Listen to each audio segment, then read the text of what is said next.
కాంతి అనువర్తనం ఫోటోట్రోపిజం. కాంతి అనువర్తన ఫోటోట్రోపిజం మీద రీసెర్చ్ చేసినటువంటి సైంటిస్టులు చార్లెస్ డార్విన్ మరియు అతని యొక్క కొడుకు ఫ్రాన్సిస్ డార్విన్లు. సో ఇది చాలా important bit. So first time phototropism కాంతి అనువర్తనం మీద పరిశోధన చేసినటువంటి శాస్త్రవేత్తలు చార్లెస్ డార్విన్, అతని కొడుకు ఫ్రాన్సిస్ డార్విన్. సో వీళ్ళు ఏం చేశారంటే ఒక ఓటు ప్రాంకుర కవచం అంటారు. అంటే ఒక ఓటు ధాన్యాన్ని తీసుకొని, అంటే ఇది మోనోకాట్, ఓట్స్ అనేవి ఒక మోనోకాట్కు సంబంధించినటువంటి ప్లాంట్. సో ఈ ఓట్ సీడ్ని ఒకటి తీసుకున్నారు. ఈ సీడ్ మొలకెత్తిన తర్వాత దీన్ని అబ్జర్వ్ చేస్తే మనకి కింద నుంచి ఇట్లా రూట్స్ అనేవి వస్తాయి, పైనుంచి ఒక షూట్ అనేది వస్తుంది. అంటే ఇది ఒక స్టెమ్, సో ఇది రూట్స్. సో దీన్ని కాలియాప్టైల్ అంటారు. సో ఈ విధంగా మొలకెత్తినటువంటి ఈ షూట్ పైన ఒక పల్సగా ఉన్నటువంటి ఒక లేయర్ అనేది ప్రొటెక్టివ్ షీట్ లాంటిది ఉంటుంది. సో దీన్ని ఈ మొత్తాన్ని కలిపి కాలియాప్టైల్ అంటారు. అంటే ప్రాంకుర కవచము లేదా కాలియాప్టైల్ అని చెప్తారు. సో ఈ విధంగా ఓట్ సీడ్ మొలకెత్తిన తర్వాత మొలక యొక్క నిర్మాణం అనేది ఈ విధంగా ఉంటుంది. సో దీని మీద వీళ్ళు పరిశోధన చేయడం జరిగింది. చార్లెస్ డార్విన్, ఫ్రాన్సిస్ డార్విన్లు ఈ ఓటు ధాన్యానికి సంబంధించినటువంటి ప్రాంకుర కవచము లేదా మొలక ఏదైతే ఉందో ఈ మొలక మీద వీళ్ళు రీసెర్చ్ చేయడం జరిగింది. సో ముందుగా వీళ్ళు ఏం చేశారంటే ఒక ఓట్ కోలియాప్టైల్ ప్రాంకుర కవచాన్ని తీసుకొని దీని మీద పైన ఒక మెటల్ ఫాయిల్ మెటల్తో తయారైనటువంటి సిలిండర్ ఫాయిల్ అనేది మెటల్ ఫాయిల్ దీని మీద పెట్టడం జరిగింది. సిలిండర్ అంటే ఒక స్తూపాకారంగా ఉన్నటువంటి మెటల్ ఫాయిల్ దీని మీద పెట్టడం జరిగింది. ఒక రేకుతో తయారైనటువంటి ఒక మూత లాంటి భాగాన్ని ఈ టిప్ మీద, ఈ కోలియాప్టైల్ ఏదైతే ఉందో ప్రాంకుర కవచం దీని యొక్క టిప్ మీద దీన్ని బోర్లించారు. సో ఈ విధంగా బోర్లించిన తర్వాత ఒక పక్క నుంచి లైట్ని పాస్ చేశారు. లైట్ పాస్ చేసినప్పుడు there is no bending towards the light in shoot. చూడండి ఇక్కడ ఈ లైట్ పాస్ చేసినప్పుడు దీంట్లో ఎలాంటి బెండింగ్ అనేది లేదు. There is no bending in shoot. ఈ ప్రాంకుర కవచం యొక్క కొన భాగంలో ఎలాంటి బెండింగ్ అనేది, వంపు అనేది కనిపించలేదు. ఎందుకంటే ఇక్కడ లైటింగ్ పాస్ చేసినప్పుడు లైటింగ్ దీని మీద పడకుండా ఏం చేశారు, ఒక స్తూపాకారంగా ఉన్నటువంటి ఒక స్తూపాన్ని ఒక మెటల్తో తయారైనటువంటి ఒక సిలిండర్ దీని మీద బోర్లిచ్చారు. కాబట్టి దీని మీద లైట్ ఎఫెక్ట్ ఏమీ లేదు, కాబట్టి ఇక్కడ ఎలాంటి బెండింగ్ అనేది లేదు. నెక్స్ట్ ఏం చేశారు వీళ్ళు, ఈ సిలిండర్తో తయారైనటువంటి మెటల్తో తయారైనటువంటి సిలిండర్ ఏదైతే ఉందో ఈ మెటల్ ఫాయిల్, ఈ స్తూపాకారపు రేకు దీనికి ఒక రంధ్రాన్ని చేశారు ఇట్లా. సో ఈ రంధ్రాన్ని చేసి ఈ రంధ్రం నుంచి మళ్ళీ సైడ్ నుంచి ఒక లైటింగ్ని పాస్ చేసినప్పుడు వీళ్ళు ఏం చేశారు, they observe the distinct bending on towards the light. So ఈ లైట్ డైరెక్షన్లో ఎక్కడైతే లైట్ పాస్ అవుతుందో ఆ పాస్ అయ్యేటటువంటి డైరెక్షన్లో ఈ స్టెమ్ అనేది బెండ్ అవటం జరిగింది. సో ఈ కోలియాప్టైల్ పైన ఉన్నటువంటి టిప్ ఏదైతే ఉందో ఈ లైటింగ్ డైరెక్షన్లో బెండ్ అయింది. Shoot bend towards the light, అంటే కాంతి వైపుకు వంగటం జరిగింది. సో చూడండి, ముందుగా ఈ కోలియాప్టైల్ ఏదైతే ఉందో ప్రాంకుర కవచం పైన ఒక స్తూపాకారపు రేకును బోర్లించి దీని మీద లైటింగ్ పాస్ చేశారు. ఇప్పుడు ఎలాంటి బెండింగ్ కనిపించలేదు. తర్వాత నెక్స్ట్ టైం వీళ్ళు ఏం చేశారు, ఈ స్తూపాకారంగా ఉన్నటువంటి రేకు పైన ఒక రంధ్రాన్ని చేసి ఒక సైడ్ నుంచి లైటింగ్ పాస్ చేశారు. ఇప్పుడు ఈ ప్రాంకుర కవచం ఏదైతే ఉందో దీని యొక్క కొన భాగం ఈ లైటింగ్ వచ్చేటటువంటి డైరెక్షన్లో బెండ్ అవటం జరిగింది. సో దీన్ని బట్టి వీళ్ళు ఏం చెప్పారు అంటే, చార్లెస్ డార్విన్ అండ్ ఫ్రాన్సిస్ డార్విన్లు there is a influence present at the tip of the shoot, so that is responsible for bending towards the light. So ఈ విధంగా వాళ్ళు, అంటే ఈ షూట్ చివరి భాగంలో ఒక ఇన్ఫ్లుయెన్స్, ఏదో ఒక పదార్థం ఉంటుంది, ఒక ప్రభావక పదార్థం అనేది ఉంది. అది స్టెమ్ లైట్ వైపు బెండ్ అవ్వడానికి రెస్పాన్సిబుల్ అనేది చూపించడం అనేది జరుగుతుందనే విషయం చెప్పడం జరిగింది. So there is a influence present at the tip of the shoot, that is these influence responsible for bending of the stem towards the light. అంటే ఏంటి, ఈ కొన భాగంలో ఉన్నటువంటి ఈ షూట్ ఏదైతే ఉందో ఈ ప్రాంకుర కవచం యొక్క కొన భాగంలో ఏదో సంథింగ్, ఒక పదార్థం అనేది ఉంది. ఆ ఇన్ఫ్లుయెన్స్ అనేటటువంటి ఒక పదార్థం ఉంది. ఇది లైటింగ్ డైరెక్షన్లో బెండ్ అవడానికి ఇది రెస్పాన్స్ అవుతుంది అనేటటువంటి విషయాన్ని చెప్పారు. కానీ ఆ ఇన్ఫ్లుయెన్స్ ఏంటి అనేటటువంటి విషయాన్ని వాళ్ళు చెప్పలేదు. సంథింగ్ ఏదో ఒక పదార్థం అనేది ఉంది, కానీ దానివల్లనే ఈ షూట్స్ అన్ని లైట్ డైరెక్షన్లో బెండ్ అవుతున్నాయి అనే విషయాన్ని వీళ్ళు చెప్పడం జరిగింది. కానీ దాని పేరు చెప్పలేదు, దాని మీద అది ఎలాంటిది అనేటటువంటి విషయాన్ని వాళ్ళు చెప్పలేదు. నెక్స్ట్ 1926లో ఎఫ్డబ్ల్యూ వెంట్ అనేటటువంటి డచ్ ప్లాంట్ ఫిజియాలజిస్టు ఆ ఇన్ఫ్లుయెన్స్ ఏదైతే ఉందో ఆ ఇన్ఫ్లుయెన్స్ని సపరేట్ చేశాడు. Is succeeded to separating the influence.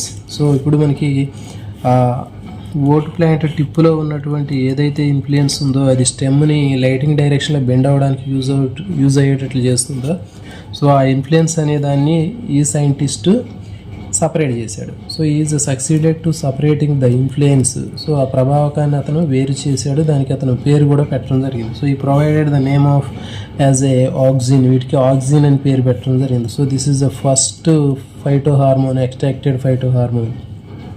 So మొట్టమొదటిసారిగా తయారు చేసినటువంటి ఫైటో హార్మోన్ అనేది ఆక్సిన్. చాలా చాలా important. So is the scientist first succeeded to separating the influence or auxin. So that is a F W Went. So ఈ F W Went అనే scientist first time ఈ టిప్పులో ఉన్నటువంటి ఇన్ఫ్లుయెన్స్ని సపరేట్ చేసి దానికి ఆక్సిజన్ అని పేరు పెట్టాడు. సో ఈ ఆక్సిజన్ అనేటటువంటిది ఉండటం వల్ల ఏమవుతుందంటే ఈ స్టెమ్స్ అన్నీ కూడా లైటింగ్ డైరెక్షన్లో ఇవి బెండ్ అవుతున్నాయి అనే విషయం చెప్పడం జరిగింది.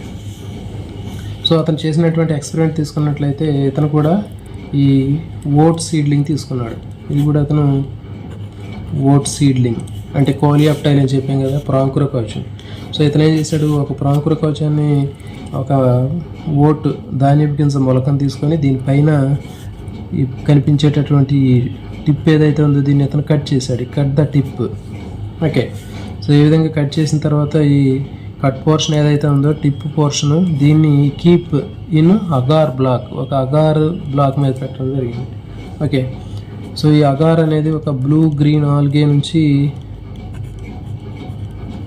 తయారు చేస్తారు. ఇది ఒక మంచి న్యూట్రియంట్ అని చెప్తారు దీన్ని. అంటే దీంట్లో ఎక్కువ పోషకాలు ఉంటాయి. దీన్ని ఎక్కువగా రీసెర్చ్ పర్పస్లో దీన్ని యూజ్ చేయడం జరుగుతుంది. సో ఈ అగార్ అని చెప్తారు దీన్ని. సో ఈ విధంగా ఈ కోలియాప్టైల్ ప్రాంకుర కవచం లేదా ఓటు ధాన్యపు గింజ మొలకలో ఏదైతే ఉందో మొలక యొక్క చివరి భాగాన్ని కత్తిరించి దాన్ని తీసుకొచ్చి ఒక అగార్ బ్లాక్ మీద పెట్టడం జరిగింది. సో ఇట్లా ఉంచిన తర్వాత ఒక గంట సేపు దీన్ని ఇట్లా ఉంచినప్పుడు ఈ టిప్లో ఉన్నటువంటి ఆ ఇన్ఫ్లుయెన్స్ ఏదైతే ఉందో ఆ ఇన్ఫ్లుయెన్స్ కింద ఉన్నటువంటి అగార్ బ్లాక్లోకి రావడం జరిగింది. సో ఇప్పుడు దీన్ని ఏం చేశారు, ఈ కట్ ఇంటూ స్మాల్ బ్లాక్స్, ఈ అగార్ బ్లాక్ని చిన్న చిన్న ముక్కలుగా వీళ్ళు కట్ చేయడం జరిగింది. సో ఈ విధంగా కట్ చేసి ఈ కట్ చేసినటువంటి అగార్ బ్లాక్ ఏదైతే ఉందో ఈ అగార్ బ్లాక్ని ఈ డీక్యాపిటేటెడ్ స్టంప్ అంటే ఏంటి, కత్తిరించినటువంటి మొండెం ఉంది కదా, సో దీంట్లో ప్రాంకుర కవచంలో ఉన్నటువంటి షూట్ ఏదైతే ఉందో దాన్ని మనం చివరికి కత్తిరించాం. సో కట్ చేసేగా మిగిలినటువంటి కింద భాగాన్ని ఏమంటారంటే డీక్యాపిటేటెడ్ స్టంప్ అంటారు. సో ఈ స్టంప్ మీద ఒక పక్కకి పెట్టడం జరిగింది. ఫర్ ఎగ్జాంపుల్ ఇది డీక్యాపిటేటెడ్ స్టంప్ అయితే ఇట్లా ఈ అగార్ బ్లాక్ని ఒక పక్కకి పెట్టడం జరిగింది. సో ఎప్పుడైతే ఇట్లా పెట్టామో ఇక్కడ ఏమైంది ఒకసారి చూడండి. ముందుగా ఈ టిప్ని అగార్ బ్లాక్ మీద పెట్టినప్పుడు ఈ టిప్లో ఉన్నటువంటి ఆక్సిజన్ అగార్ బ్లాక్లోకి వచ్చింది. సో మళ్ళీ ఈ అగార్ బ్లాక్ని తీసుకొచ్చి ఈ స్టంప్ మీద పెట్టినప్పుడు ఇదేమైంది, ఈ స్టంప్లోకి అగార్ బ్లాక్లో ఉన్నటువంటి ఇన్ఫ్లుయెన్స్ ఆక్సిజన్ అనేది కింద ఉన్నటువంటి స్టంప్లోకి వచ్చింది, డీక్యాపిటేటెడ్ స్టంప్లోకి వచ్చింది. సో ఇది రావటం వల్ల ఏమైందంటే ఇది ఆటోమేటిక్గా ఇది బెండ్ అవటం జరిగింది, ఇటు పక్కకి బెండ్ అయింది. సో ఈ విధంగా ఇటు ఆపోజిట్ డైరెక్షన్లో అంటే అగార్ బ్లాక్ పెట్టినటువంటి ఈ డైరెక్షన్కి ఆపోజిట్ డైరెక్షన్లో ఇటు పక్కకి లోపలికి ఇది బెండ్ అయింది. Bend away from the agar block. So agar block పెట్టినటువంటి ప్లేస్కి ఆపోజిట్గా ఇది దూరంగా బెండ్ అవటం జరిగింది. సో ఇక్కడ చూడండి మళ్ళీ తర్వాత ఈ అగార్ బ్లాక్ దీని మీద పెట్టినప్పుడు అగార్ బ్లాక్ మీద పెట్టాము దీన్ని టిప్ని ఇట్లా పెట్టినప్పుడు దీంట్లో కొంత భాగం మాత్రమే ఈ ఆక్సిజన్ అనేది దీంట్లోకి వచ్చింది. దీని మీద పెట్టినప్పుడు దీన్ని ఇక్కడ మనకి బెండ్ అయింది. కానీ ఈ అగార్ బ్లాక్ ఈ టిప్తో సంబంధం లేనటువంటి కోలియాప్టైల్ టిప్ ఏదైతే ఉందో ఆ టిప్ తోటి సంబంధం లేనటువంటి పోర్షన్ని ఈ భాగాన్ని తీసుకొచ్చి పెట్టినప్పుడు మాత్రం ఎలాంటి బెండింగ్ అనేది మనకి కనిపించలేదు. సో ఇక చూడండి there is no bending. Okay. So ఇప్పుడు మనకి ఈ టిప్పు అగార్ బ్లాక్ తోటి సంబంధం లేదు దీనికి, అంటే దీని మీద ఎలాంటి ఇన్ఫ్లుయెన్స్ అనేది ఇక్కడ రాలేదు కాబట్టి సో ఈ పార్ట్ని మనం దీని మీద పెట్టినప్పుడు ఎలాంటి బెండింగ్ అనేది మనకి కనిపించలేదు. సో ఈ విధంగా మనకి ఎఫ్డబ్ల్యూ వెంట్ అనేటటువంటి సైంటిస్టు ఫస్ట్ టైము ఇతను ఆ టిప్లో ఉన్నటువంటి ఆ ఇన్ఫ్లుయెన్స్ని సపరేట్ చేశాడు. తర్వాత he succeeded to separate the influence and he provided the name as a auxin అని పేరు పెట్టడం జరిగింది.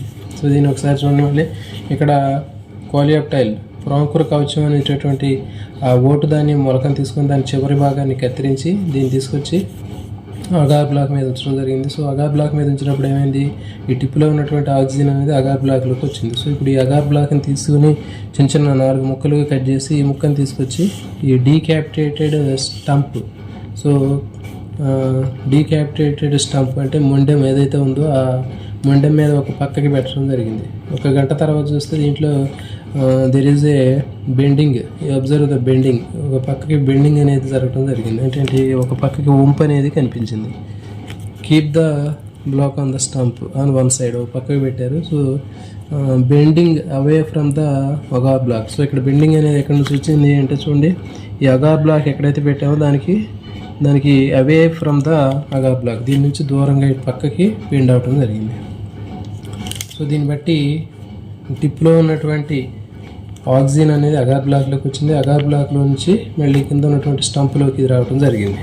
ఒకవేళ ఒక పక్కకి కాకుండా సో ఈ అగార్ బ్లాక్ మధ్యలో ఇట్లా పెట్టినట్లయితే ఇది గ్రోత్ అనేది స్ట్రైట్గా ఉంటుంది. సో ఇటు లెఫ్ట్ సైడ్ పెడితే రైట్ సైడ్కి బెండ్ అవుతుంది, రైట్ సైడ్కి పెడితే లెఫ్ట్ సైడ్కి బెండ్ అవుతుంది, కరెక్ట్గా సెంటర్లో పెడితే ఇది ఎటు బెండింగ్ అనేది ఉండదు. సో ఈ విధంగా మనకి ఈ టిప్స్, షూట్ టిప్స్, కాండం యొక్క కొనభాగాలు కాంతి దిశలో పెరగడానికి కాండం యొక్క కొనభాగంలో ఉన్నటువంటి ఆక్సిజన్స్ అనే విషయాన్ని వీళ్ళు చెప్పడం జరిగింది. Next tropic moments.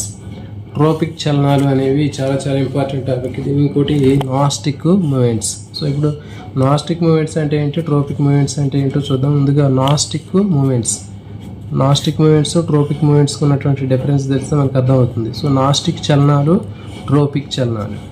Nastic movements అంటే they show the response in very rapid manner. ఇవి చాలా స్పీడ్గా, ఒక స్టిమ్యులస్కి రెస్పాన్స్ అనేది చాలా స్పీడ్గా ఉంటుంది, వేగంగా ఉంటుంది, ర్యాపిడ్గా ఉంటుంది. అలాంటి వాటిని నాస్టిక్ మూమెంట్స్ అంటారు. సో అంటే చూడండి, ఇక్కడ ట్రోపిక్ మూమెంట్స్లో అయితే నాస్టిక్ మూమెంట్స్ రెండు కూడా ఒక స్టిమ్యులస్కి రెస్పాన్స్ అనేది చూపిస్తూ ఉంటాయి. అంటే ఒక స్టిమ్యులస్కి రెస్పాన్స్ అనేది ఈ రెండింటిలో మనకు కనిపిస్తూ ఉంటుంది. కానీ ఈ రెండింటికి ఉన్న డిఫరెన్స్ ఏంటి అంటే, నాస్టిక్ మూమెంట్స్ తీసుకుంటే నాస్టిక్ మూమెంట్స్లో ఒక స్టిమ్యులస్కి రెస్పాన్స్ అనేది చాలా స్పీడ్గా ఉంటుంది, కానీ ట్రోపిక్ మూమెంట్స్లో చాలా స్లోగా ఉంటుంది, నెమ్మదిగా ప్రతిస్పందన అనేది చాలా నెమ్మదిగా ఉంటుంది. నెక్స్ట్ నాస్టిక్ మూమెంట్స్ అనేవి రివర్సబుల్. అంటే ఏంటి, వెనకకి మళ్ళీ కనిపించే అవకాశం ఉంటుంది. అంటే ఏంటి, ఒక స్టిమ్యులస్ ఇచ్చినప్పుడు దానికి రెస్పాన్స్ జరిగిన తర్వాత దాంట్లో జరిగినటువంటి మార్పు ఏదైతే ఉందో మళ్ళీ ఆ మార్పు వెనకకి వచ్చే అవకాశం ఉంటుంది, పూర్వస్థితికి వచ్చే అవకాశం ఉంటుంది. కానీ ఇక్కడ మనకి ట్రోపిక్ మూమెంట్స్లో నో రివర్సిబుల్, అంటే ఒకే దిశలో ఉంటుంది. అంటే ఏదైనా మార్పు జరిగినప్పుడు మళ్ళీ ఆ మార్పు అనేది పూర్వస్థితికి లేకుండా ఇంతకుముందు ఉన్నటువంటి స్టేజ్కి పోకుండా అలాగే ఉంటుంది. Next away from the stimulus. ఈ నాస్టిక్ మూమెంట్స్ అనేవి ప్రేరణకు దూరంగా ఉంటుంది. అంటే ఏంటి, ఒక స్టిమ్యులస్ ఇచ్చినప్పుడు ఆ స్టిమ్యులస్ డైరెక్షన్లో కాకుండా ఆ స్టిమ్యులస్ డైరెక్షన్కు దూరంగా ఈ రెస్పాన్స్ అనేది ఉంటుంది. కానీ ఇక్కడ ట్రోపిక్ మూమెంట్స్లో టువర్డ్స్ ద స్టిమ్యులస్, ఒక రెస్పాన్స్ అనేది స్టిమ్యులస్ డైరెక్షన్లో ఉంటుంది. సో దాన్ని ఏమంటారంటే ట్రోపిక్ మూమెంట్స్ అని చెప్తారు. నెక్స్ట్ ఇవి దేనికోసం యూజ్ అవుతుంటాయి, నాస్టిక్ మూమెంట్స్ అనేవి ఎక్కువగా ప్రొటెక్షన్ కోసం యూజ్ అవుతూ ఉంటాయి. ఈ నాస్టిక్ మూమెంట్స్ అనేవి ఎక్కువగా ప్రొటెక్షన్, రక్షణ కోసం ఉపయోగపడుతూ ఉంటాయి. ఫర్ ఎగ్జాంపుల్ మరి ఇవి ఈ ట్రోపిక్ మూమెంట్స్ అనేవి, ట్రోపిక్ మూమెంట్స్ తీసుకుంటే ఇవి గ్రోత్, పెరుగుదల కోసం ఉపయోగపడుతూ ఉంటాయి. సో ఎగ్జాంపుల్ తీసుకున్నట్లయితే నాస్టిక్ మూమెంట్స్లో టచ్ మీ నాట్ ప్లాంట్, అత్తిపత్తి మొక్కను మనం టచ్ చేసినప్పుడు వెంటనే ఆకులు అనేవి ముడుచుకుంటున్నాయి. సో ముడుచుకున్నప్పుడు చూడండి, ఆకులు ముడుచుకోవడం అనేది చాలా ర్యాపిడ్గా జరుగుతుంది. నెక్స్ట్ ఒక 20 minutes తర్వాత మళ్ళీ ఆకులన్నీ కూడా యథాస్థితికి వస్తాయి. అంటే రివర్సిబుల్, అంటే వెనక్కి పూర్వస్థితికి రావడం జరుగుతుంది. Next away from the stimulus, అంటే ఏంటి, మనం ఆకును టచ్ చేసినప్పుడు ఈ టచ్ చేసినటువంటి డైరెక్షన్లో కాకుండా ఇది ఆపోజిట్ డైరెక్షన్లో ఇది బెండ్ అవటం జరుగుతుంది. సో ఈ విధంగా ఒక స్టిమ్యులస్కి రెస్పాన్స్ అనేది దూరంగా ఉంటుంది. నెక్స్ట్ ఇది ప్రొటెక్షన్ కోసం యూజ్ అవుతూ ఉంటాయి. అంటే టచ్ మీ నాట్ ప్లాంట్ ఆకులు మనం టచ్ చేసినప్పుడు ఆకులు ముడుచుకోవడం అనేది దాని యొక్క ప్రొటెక్షన్కి సంబంధించినటువంటి బిహేవియర్ ఇది. నెక్స్ట్ నెపంతీస్ తర్వాత టులిప్ ఫ్లవర్స్. చూడండి నెపంతీస్లో కూడా మనకి ఇది కీటకాహార మొక్క అంటారు. ఈ కీటకాహార మొక్క ఆకు మీద ఎప్పుడైతే ఒక పురుగు కీటకం వచ్చి వాలుతుందో వెంటనే ఆ ఇన్సెక్ట్ వెంటనే దాన్ని పట్టుకొని ట్రాప్లో బంధించబడి దాన్ని పట్టుకోవడం జరుగుతుంది. అంటే ఏంటి, ఇక్కడ ఒక ఇన్సెక్ట్ అనేది స్టిమ్యులస్, దానికి రెస్పాండ్ అయ్యి వెంటనే దాన్ని ట్రాప్ చేసి పట్టుకోవడం అనేది రెస్పాన్స్. సో ఈ ప్రాసెస్ అనేది చాలా స్పీడ్గా జరుగుతుంది. మళ్ళీ కొంత తర్వాత ఒక 20 minutes తర్వాత మళ్ళీ ఆ లీఫ్ అనేది, ఆకు అనేది మళ్ళీ యథాస్థితికి రావడం జరుగుతుంది. సో ఈ విధంగా నెక్స్ట్ తులిప్ ఫ్లవర్స్, ఇవి కూడా రాత్రిపూట ఇవి బాగా వికసిస్తూ ఉంటాయి. పగటి సమయంలో ఇవన్నీ కూడా పువ్వులు మూసుకోవటం జరుగుతుంది, లేకపోతే నైట్ టైం మూసుకుంటే పగటి సమయంలో తెరుచుకోవటం జరుగుతుంది. సో ఇట్లా ఇవి రివర్సిబుల్ డైరెక్షన్లో ఉంటాయి. అంటే ఒక స్టిమ్యులస్కి రెస్పాన్స్ వచ్చిన తర్వాత మళ్ళీ నార్మల్స్ కండిషన్కి రావటం జరుగుతుంది. నెక్స్ట్ మరి ట్రోపిక్ మూమెంట్స్ తీసుకున్నట్లయితే ఇవి ఫోటోట్రోపిజం. ఫర్ ఎగ్జాంపుల్ ఇవి కాంతి, ఇప్పుడు ఒక లైట్కి రెస్పాండ్ అయ్యి ప్లాంట్స్ గ్రోత్ అవడం అనేది చాలా స్లోగా జరుగుతుంది. తర్వాత ఇది నాన్ రివర్సిబుల్, అంటే ఏంటి, మళ్ళీ ఆ దిశలో పెరిగిన తర్వాత మళ్ళీ వెనక్కి జరగటం అనేది ఉండదు. అదేవిధంగా టువర్డ్స్ ద స్టిమ్యులస్, ఇవి ప్రేరణ వైపు ఉంటాయి. అంటే కాంతి ఏ దిశలో ఉందో ఆ దిశలోనే అవి పెరుగుతూ ఉంటాయి. సో ఇవి ఎక్కువగా పెరుగుదల కోసం ఉపయోగపడుతుంది ట్రోపిక్ మూమెంట్స్ అనేవి. Phototropism, geotropism, హైడ్రోట్రోపిజం, కీమోట్రోపిజం, థిగ్మోట్రోపిజం. కాంతి అనువర్తనం, గురుత్వ అనువర్తనం, నీటి అనువర్తనం, రసాయన అనువర్తనం, స్పర్శ అనువర్తనాలు అనేవి ఇవి మనకి ట్రోపిక్ మూమెంట్స్కి ఎగ్జాంపుల్స్. సో వీటి గురించి ఇప్పుడు మనం డీటెయిల్గా చూద్దాం. ట్రోపిక్ మూమెంట్స్ ఇన్ ప్లాంట్స్ చాలా చాలా important topic. Phototropism, plants show the response to the light. అంటే ఏంటి, కాంతికి మొక్కలు రెస్పాండ్ అవుతూ ఉంటాయి. మొక్కలు కాంతికి, లైటింగ్కి రెస్పాండ్ అయ్యి లైటింగ్ డైరెక్షన్లో ప్లాంట్స్ పెరగడాన్ని ఫోటోట్రోపిజం అంటారు. సో దీన్ని కాంతి అనువర్తనం అంటారు. ఫర్ ఎగ్జాంపుల్ మనకి సన్ఫ్లవర్ ప్లాంట్ తీసుకున్నట్లయితే ఈ సన్ఫ్లవర్ ప్లాంట్లో మనకి సన్ లైటింగ్ని బట్టి ఈ ఫ్లవర్ అనేది డైరెక్షన్ చేంజ్ చేసుకుంటూ ఉంటుంది. సో ఈ విధంగా కాంతికి మొక్కలు ప్రతిస్పందించడాన్ని కాంతి అనువర్తనం అంటారు. Plants show the response to the light and grow towards the light. లైట్కి రెస్పాండ్ అయ్యి ఈ మొక్కలు పెరగడాన్ని ఫోటోట్రోపిజం, కాంతి అనువర్తనం అంటారు. నెక్స్ట్ జియోట్రోపిజం, దీన్ని గురుత్వానువర్తనం అంటారు. Plants roots show the response to the gravitation. So మొక్కలు గురుత్వాకర్షణ లేదా గ్రావిటేషన్ ఫోర్స్కి రెస్పాండ్ అయ్యి ఆ డైరెక్షన్లో రూట్స్ పెరగటాన్ని గురుత్వానువర్తనం లేదా జియోట్రోపిజం అంటారు. గురుత్వానువర్తనానికి ఎగ్జాంపుల్స్ మొక్కల వేర్లు, రూట్స్ అనేవి జియోట్రోపిజంని ప్రదర్శిస్తూ ఉంటాయి. అంటే గ్రావిటేషన్కి రెస్పాన్స్ అయ్యి ప్లాంట్స్ రూట్స్ అనేవి గ్రావిటేషన్ డైరెక్షన్లో కిందికి పెరగడాన్ని ఏమంటారు మనం, గురుత్వానువర్తనం లేదా జియోట్రోపిజం అంటారు. నెక్స్ట్ హైడ్రోట్రోపిజం, నీటి అనువర్తనం. Roots show the response to the water and grow towards the water. So మొక్కల వేర్లన్నీ కూడా ఎప్పుడు కూడా నీటికి రెస్పాండ్ అవుతూ ఉంటాయి. నీటికి రెస్పాండ్ అయ్యి ఆ నీరు ఉన్నటువంటి డైరెక్షన్లో వేర్లు పెరుగుతూ ఉంటాయి. ఫర్ ఎగ్జాంపుల్ మనకి గోడ మీద, తర్వాత బండరాళ్ళ దగ్గర నీళ్లు ఎక్కడైతే ఉంటాయో అక్కడ పెరిగేటటువంటి మొక్కల వేర్లు తీసుకున్నట్లయితే ఇవి వాటి దగ్గరికి వెళ్తూ ఉంటాయి, మనం చూస్తూనే ఉంటాం. సో దీన్ని నీటి అనువర్తనం అంటారు. నెక్స్ట్ థిగ్మోట్రోపిజం, దీన్ని స్పర్శానువర్తనం అంటారు. అంటే చూడండి, మనకి స్పర్శకు మొక్కలు ప్రతిస్పందిస్తూ ఉంటాయి. Plants show the response to the టచ్కి ప్లాంట్స్ రెస్పాన్స్ అవుతూ ఉంటాయి. So plants show the response to the touch. So ఈ విధంగా స్పర్శకు మొక్కలు ప్రతిస్పందించడాన్ని స్పర్శానువర్తనం అంటారు. ఫర్ ఎగ్జాంపుల్ మనం క్రీపింగ్ ప్లాంట్స్ తీసుకున్నట్లయితే సొర, బేర, కాకర, bottle gourd, ridge gourd, bitter gourd. So ఇవన్నీ కూడా చాలా స్టెమ్ అనేది చాలా డెలికేట్గా ఉంటుంది వీటికి. They cannot grow erect. ఇవి మిగిలిన మొక్కల్లాగే నిలబడి నిటారుగా పెరిగేటటువంటి మొక్కలు కావు. కాబట్టి వీటిలో స్టెమ్ చాలా డెలికేట్గా ఉంటుంది. కాబట్టి ఏంటంటే వీటి స్టెమ్స్ మీద నుంచి చూడండి, ఇట్లా ఇది స్టెమ్ అనుకుంటే ఈ స్టెమ్ మీద నుంచి మనకి ఇట్లా ఒక స్ప్రింగుల్ లాగా ఉన్నటువంటి స్ట్రక్చర్స్ పెరుగుతూ ఉంటాయి. సో వీటిని నులి తీగలు లేదా టెండ్రిల్స్ అంటారు. సో ఈ టెండ్రిల్స్ లేదా నులి తీగలు అనేవి ఇవి ప్రొడ్యూస్ చేస్తాయి. ప్రొడ్యూస్ చేసిన తర్వాత ఈ నులి తీగలకి ఏదైనా ఒక ఆధారం, ఒక సపోర్ట్ టచ్ అవ్వగానే వెంటనే దానికి వైండింగ్ అవుతుంది, దాన్ని చుట్టుకుంటుంది. ఈ విధంగా చుట్టుకొని వెంటనే ఇది పైకి వెళ్ళిపోవటం జరుగుతుంది. సో ఈ విధంగా మనకి సొర, బేర, కాకర మొక్కలు మనం పరిశీలించినప్పుడు వీటిలో కాండం బలహీనంగా ఉండి ఈ బలహీనమైనటువంటి కాండం మీద నుంచి పెరిగేటటువంటి నులి తీగలకి ఎప్పుడైతే ఏదైనా ఒక టచ్ అనేది తగులుతుందో, ఒక ఆధారం తగులుతుందో వెంటనే ఏం చేస్తుంది, ఆధారానికి చుట్టుకొని పైకి పెరుగుతుంది. సో దీన్ని ఏమంటారంటే స్పర్శానువర్తనం అని చెప్తాను. నెక్స్ట్ కీమోట్రోపిజం, దీని రసాయన అనువర్తనం అని పిలుస్తారు. చూడండి, మనకి ఫ్లవర్లో మనకి ఫీమేల్ పార్ట్ తీసుకున్నట్లయితే ఫీమేల్ పార్ట్లో ఓవరీ, స్టైలు, స్టిగ్మా అనే 3 భాగాలు ఉంటాయి. ఇది ఓవరీ, ఇది స్టైలు, ఇది స్టిగ్మా. ఓకే, సో ఇక్కడ మనకి ఓవరీ లోపల ఓవ్యూల్స్ అనేవి ఉంటాయి. ఇవన్నీ కూడా ఓవ్యూల్స్. అయితే చూడండి, ఇక్కడ మనకి ఈ స్టిగ్మా మీద పోలిన్ గ్రెయిన్స్ అనేవి ఇక్కడికి వచ్చి రీచ్ అవుతాయి. అంటే దీన్ని పోలినేషన్ అంటారు. అంటే పోలినేషన్ మీన్స్ పరాగ సంపర్కం, అంటే reaching of pollen grains in stigma. పరాగరేణువులు కీలాగ్రం మీద చేరడాన్ని, కీలాగ్రం, అండాశయము, ఇది కీలము, ఇది కీలాగ్రం. సో పరాగరేణువులు కీలాగ్రం చేరటాన్ని పరాగ సంపర్కం అంటారు. సో పరాగ సంపర్కం జరిగిన తర్వాత పాలినేషన్ కంప్లీట్ అయిన తర్వాత ఈ పాలిన్ గ్రెయిన్ ఇక్కడ మొలకెత్తుతుంది. ఎందుకు మొలకెత్తుందంటే చూడండి, ఇక్కడ ఈ స్టిగ్మా లేదా కీలాగ్రం మీద ఒక రకమైనటువంటి షుగర్ సబ్స్టెన్స్ అనేది ఇక్కడ తయారవుతుంది. చక్కెర పదార్థం లేదా షుగర్ సబ్స్టెన్స్ అనేది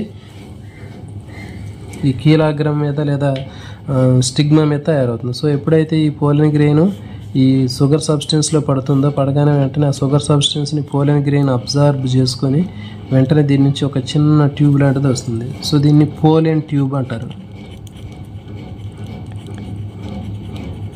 సో ఈ పోలిన్ ట్యూబ్ అంటారు. ఈ పోలిన్ ట్యూబ్ కిందకి, అంటే స్టైల్ ద్వారా కిందికి పాస్ అవుతుంది, కీలం ద్వారా కిందికి వచ్చేసి అండాశయంలోకి ప్రవేశిస్తుంది. సో ఇది ovary.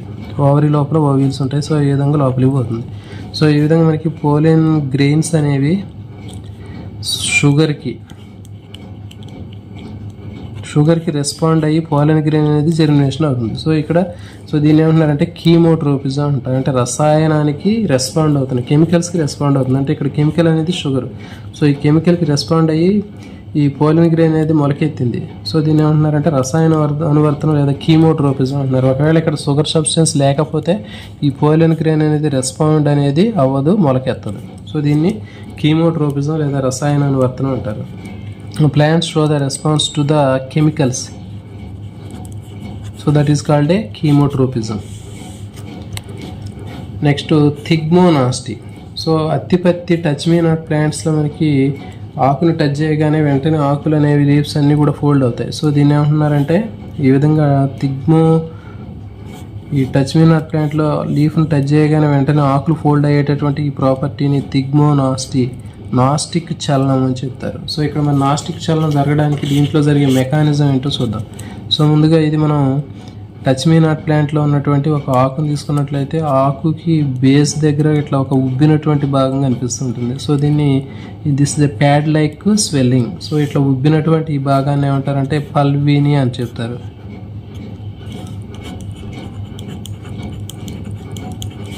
So this is a pad like swelling. అంటే ఉబ్బినటువంటి భాగాన్ని పల్విని అంటారు. అంటే ఆకు యొక్క వృంతం, ఫర్ ఎగ్జాంపుల్ ఇది ఒక ఆకు అనుకుంటే ఈ ఆకు యొక్క ఆధార భాగం దగ్గర ఇట్లా ఉబ్బి కనిపిస్తూ ఉంటుంది.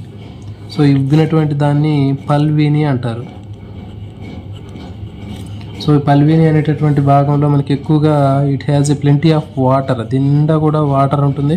And it has a inter cellular spaces, ఈ మధ్యలో చాలా ఖాళీ ప్రదేశాలు ఉంటాయి. ఖాళీ ప్రదేశాల నిండా కూడా మనకి వాటర్తో ఫిల్ అయి ఉంటుంది. It has a plenty of water. This pulvini has a plenty of water. ఇది నిండా వాటర్ తోటి నింపబడి ఉంటుంది. So due to the pressure of this water these leaf became erect. So దీంట్లో వాటర్ నిండా ఉండటం వల్ల, ప్రెజర్ వల్ల ఏమవుతుందంటే ఆకు ఇట్లా నిటారుగా నిలబడి కనిపిస్తూ ఉంటుంది. సో ఈ విధంగా ఆకులు నిటారుగా నిలబడి మనకి కనిపిస్తూ ఉంటాయి. ఎందుకంటే ఇక్కడ ఈ పల్విని అనేటటువంటి ఈ ప్యాడ్ లైక్ స్వెల్లింగ్లో వాటర్ ఎక్కువగా ఉండటం వల్ల ప్రెజర్ తోటి ఈ లీఫ్ అనేది ఇట్లా ఎరెక్ట్గా నిలబడి కనిపిస్తూ ఉంటుంది. సో మనం ఎప్పుడైతే లీఫ్ని టచ్ చేస్తామో, టచ్ చేయగానే వెంటనే ఒక ఎలక్ట్రిక్ ఇంపల్స్ అనేది జనరేట్ అవుతుంది. అంటే ఏంటి, ఒక విద్యుత్ ప్రచోదనం తయారవుతుంది. So when we touch the leaf the electric impulse is generated. So electric impulse generate అయిన తర్వాత it act on a plant hormone. ఇది ఒక ప్లాంట్ హార్మోన్ మీద అది దాని యొక్క ప్రభావాన్ని చూపిస్తుంది. సో వెంటనే ఏమవుతుంది, water migrates from the pulvini to the veins. So ఇక్కడ చూడండి, ఈ ప్యాడ్ లైక్ స్వెల్లింగ్లో ఉన్నటువంటి వాటరు ఈ లీఫ్లో ఉన్నటువంటి వీన్లోకి మైగ్రేట్ అవుతుంది. సో ఇట్లా మైగ్రేట్ అయిపోవటం వల్ల ఇదేమవుతుందంటే ఈ పల్వెని కాస్త ఫోల్డ్ అయిపోతుంది. సో అప్పుడు ఆకు మొత్తం కూడా ఇట్లా దగ్గరికి ఇట్లా లోపలికి ఫోల్డ్ అవుతుంది. సో మళ్ళీ ఒక 20 మినిట్స్ తర్వాత మళ్ళీ ఈ వీన్లోకి మైగ్రేట్ అయినటువంటి వాటర్ మళ్ళీ ఇది పల్వైనీలోకి వస్తుంది, ఈ ప్యాడ్ లైక్ స్వెల్లింగ్లోకి వస్తుంది. సో ఇట్లా రావటం వల్ల మళ్ళీ కూడా ఇది ఎరెక్ట్ అయిపోయి నెటార్గా నిలబెట్టడం జరుగుతుంది. సో ఇది దీంట్లో జరిగేటటువంటి మెకానిజం. అంటే ఏంటి చూడండి, ఫస్ట్ ఆకుని మనం టచ్ చేసినప్పుడు when we touch the leaf it generate the electric impulse, ఒక విద్యుత్ ప్రచోదనాన్ని ఉత్పత్తి చేస్తుంది ఆకుని టచ్ చేయగానే. సో నెక్స్ట్ ఏమవుతుంది, ఈ ఎలక్ట్రిక్ ఇంపల్స్ ఈ ట్యాక్ట్స్ అనే ప్లాంట్ హార్మోన్, ఒక మొక్కలో ఉన్నటువంటి హార్మోన్ మీద పనిచేస్తుంది. వెంటనే ఈ హార్మోన్ ఏం చేస్తుంది, due to the influence of these hormone, ఈ హార్మోన్ ప్రభావం వల్ల water migrates from the pulvini to the vein. ఈ పల్వేని అనేటటువంటి బుడగలాగా ఉన్నటువంటి దీంట్లో ఉన్నటువంటి నీరు ఇక్కడ నుంచి ఈ వీన్లోకి మైగ్రేట్ అవుతుంది. సో ఎప్పుడైతే వాటర్ మైగ్రేట్ అవుతుందో ఇక్కడ ప్రెజర్ తగ్గిపోయి ఇది ఫోల్డ్ అయిపోయి ఆకు మొత్తం కూడా లోపలికి ఫోల్డ్ అయిపోవడం జరుగుతుంది. సో ఆఫ్టర్ 20-30 మినిట్స్ తర్వాత మళ్ళీ వాటరు బ్యాక్, అంటే ఏంటి, వీన్లోకి వచ్చినటువంటి వాటర్ మళ్ళీ ఈ పల్వైనీలోకి రావడం వల్ల మళ్ళీ ఇక్కడ ప్రెజర్ ఎక్కువయ్యి ఈ లీఫ్ అనేది మళ్ళీ ఇట్లా ఎరెక్ట్ అయిపోయి మళ్ళీ ఇట్లా నిలబడటం జరుగుతుంది. సో ఇది దీంట్లో ఉన్నటువంటి ప్రాసెస్.